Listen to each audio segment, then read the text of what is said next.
The Cowichan Valley Regional District is in the process of harmonizing and modernizing its plans. So what is that all about? Well, let's start here with a map of the Cowichan Valley.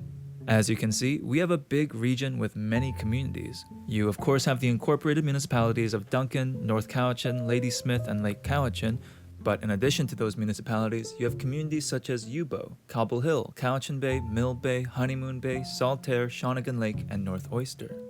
These communities are in one of 9 electoral areas governed by the Cowichan Valley Regional District, and that's who this harmonized and modernized plan is for. You see, our region as a whole is facing a number of current and future challenges. Another 5,000 people are expected to move here in the next 30 years. In the midst of all that, we're seeing less affordable housing, inconsistencies in our water supply, sea level rise, a transitioning economy, and much more. These are issues that we have to respond to quickly and issues that we can't take on alone.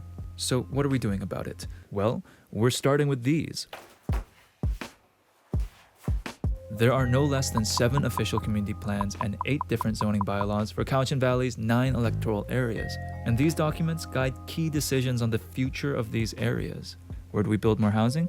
Check these documents. How do we keep people in places safe from flooding? Check these documents. What kind of jobs do we want to encourage here? Check these documents. The challenge here?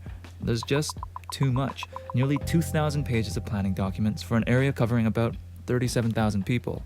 Now, most of those pages are kind of repetitive. Each electoral area has policies and regulations around protecting the environment and new development, for example. But multiply that by 9 electoral areas, and all of a sudden, you've got a lot of pages essentially addressing the same thing. But there's just enough inconsistency to make this tricky.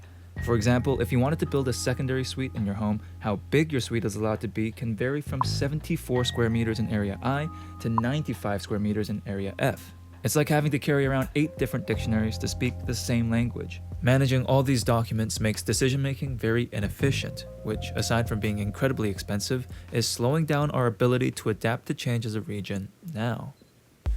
Well, addressing this is a 2-step process. The first step, harmonization. No, not that. What we're doing is bringing our many OCPs into a single official community plan. In doing so, we are standardizing information and creating more clarity, consistency, flexibility, and certainty to ensure efficient and cost-effective decision-making and fair outcomes. This time saved will create opportunities to innovate and better address the pressing issues of our time. At the same time, we're including 9 local area plans within this one document to make sure that we're considering the unique qualities and issues in each electoral area. That puts us in a great position for the next step, modernization, how we update our policies to address our changing future and to make us a more sustainable and resilient region. Maybe we want to encourage more farm-to-table businesses like wineries, cideries, and breweries that are bringing new jobs to our region. Well, we can update our policies to do that. But this time, instead of updating all of these, we just need to update one OCP. And this is where we could really use your help. The CVRD is currently requesting the public's input on the draft harmonized OCP and how to modernize it.